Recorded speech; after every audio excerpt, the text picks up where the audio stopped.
Chapter 37. The Liedenbrock Museum of Geology.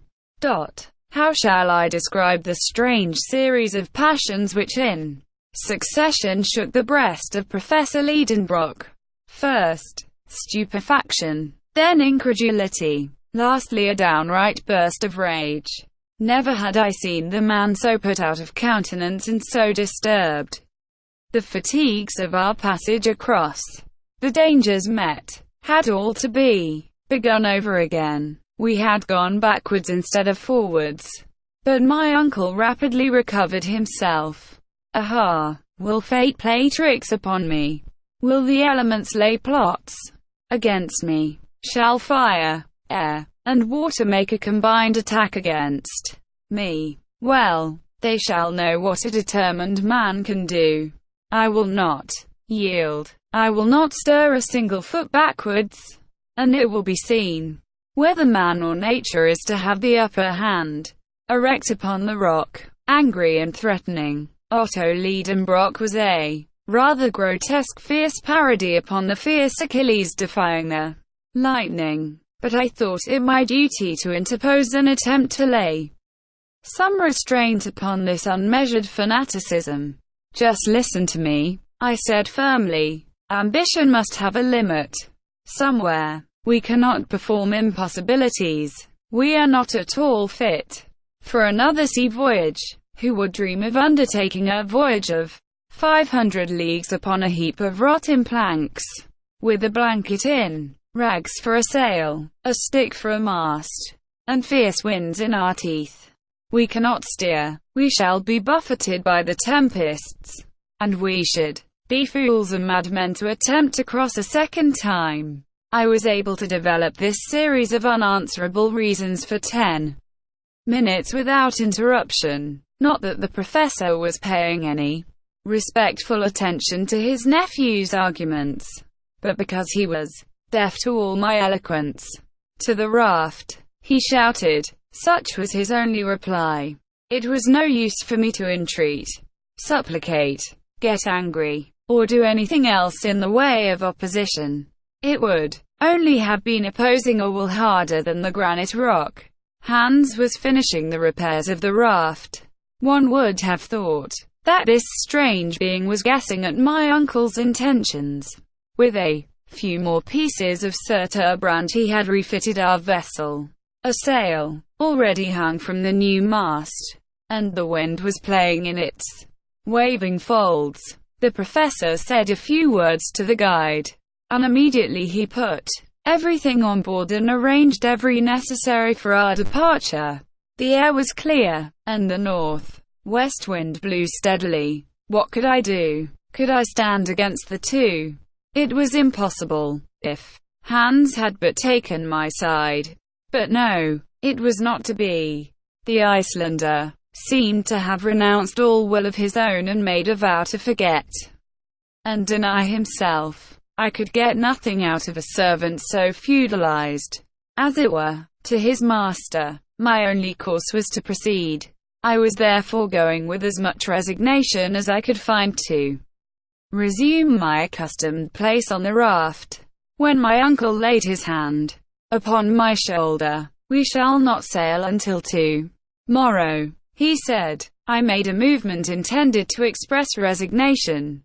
I must neglect nothing, he said, and since my fate has driven me on this part of the coast, I will not leave it until I have examined it. To understand what followed, it must be borne in mind that, through circumstances hereafter to be explained, we were not really where the professor supposed we were. In fact, we were not upon the north shore of the sea. Now let us start upon fresh discoveries, I said, and leaving Hans to his work we started off together. The space between the water and the foot of the cliffs was considerable. It took half an hour to bring us to the wall of rock. We trampled under our feet numberless shells of all the forms and sizes which existed in the earliest ages of the world.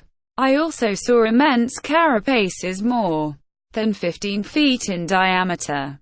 They had been the coverings of those gigantic glyptodons or armadillos of the Pliocene period, of which the modern tortoise is but a miniature representative. 1. The soil was besides this scattered with stony fragments, boulders rounded by water action, and ridged up in successive lines.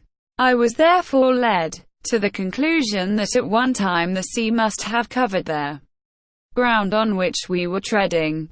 On the loose and scattered rocks, now out of the reach of the highest tides, the waves had left manifest traces of their power to wear their way in the hardest stone. This might up to a certain point explain the existence of an ocean 40 leagues beneath the surface of the globe. But in my opinion, this liquid mass would be lost by degrees farther and farther within the interior of the earth, and it certainly had its origin in the waters of the ocean overhead, which had made their way hither through some fissure. Yet it must be believed that that fissure is now closed, and that all this cavern or immense reservoir was filled in a very short time. Perhaps even this water, subjected to the fierce action of central heat, had partly been resolved into vapor. This would explain the existence of those clouds suspended over our heads, and the development of that electricity which raised such tempests within the bowels of the earth. This theory of the phenomena we had witnessed seemed satisfactory to me, for however great and stupendous the phenomena of nature, fixed physical laws will or may always explain them. We were therefore walking upon sedimentary soil, the deposits of the waters of former ages. The professor was carefully examining every little fissure in the rocks. Wherever he saw a hole he always wanted to know the depth of it. To him this was important. We had traversed the shores of the Liedenbrock Sea for a mile when we observed a sudden change in the appearance of the soil. It seemed upset, contorted, and convulsed by a violent upheaval of the lower strata. In many places depressions or elevations gave witness to some tremendous power affecting the dislocation of strata. 1. The glyptodon and armadillo are mammalian. The tortoise is a chelonian, a reptile, distinct classes of the animal kingdom. Therefore the latter cannot be a representative of the former. Trans. We moved with difficulty across these granite fissures and chasms, mingled with silex, crystals of quartz, and alluvial deposits, when a field, nay, more than a field, a vast plain of bleached bones lay spread before us. It seemed like an immense cemetery, where the remains of 20 ages mingled their dust together. Huge mounds of bony fragments rose stage after stage in the distance. They undulated away to the limits of the horizon, and melted in the distance in a faint haze. There within 3 square miles were accumulated the materials for a complete history of the animal life of ages. A history scarcely outlined in the 2 recent strata of the inhabited world, but an impatient curiosity impelled our steps. Crackling and rattling, our feet were trampling on the remains of prehistoric animals and interesting fossils, the possession of which is a matter of rivalry and contention between the museums of great cities. A thousand Cuviers could never have reconstructed the organic remains deposited in this magnificent and unparalleled collection.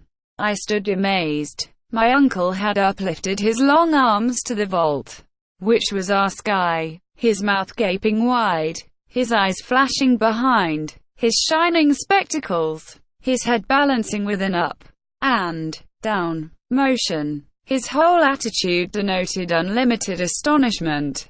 Here he stood facing an immense collection of scattered Leptotheria, Merycotheria, Lophiidae, Anoplotheria, Megatheria, Mastodons, Protopitheca, pterodactyls, and all sorts of extinct monsters here, assembled together for his special satisfaction. Fancy in enthusiastic bibliomaniac suddenly brought into the midst of their famous Alexandrian library, burnt by Omar and restored by a miracle from its ashes. Just such a crazed enthusiast was my uncle, Professor Liedenbrock. But more was to come. When, with a rush through clouds of bone dust, he laid his hand upon a bare skull, and cried with a voice trembling with excitement, "Axel, Axel, a human head, a human skull." I cried, no less astonished, "Yes, nephew, aha, M. Milne, Edwards, R.M. de Quatrefages. How I wish you were standing here at the side of Otto Liedenbrock."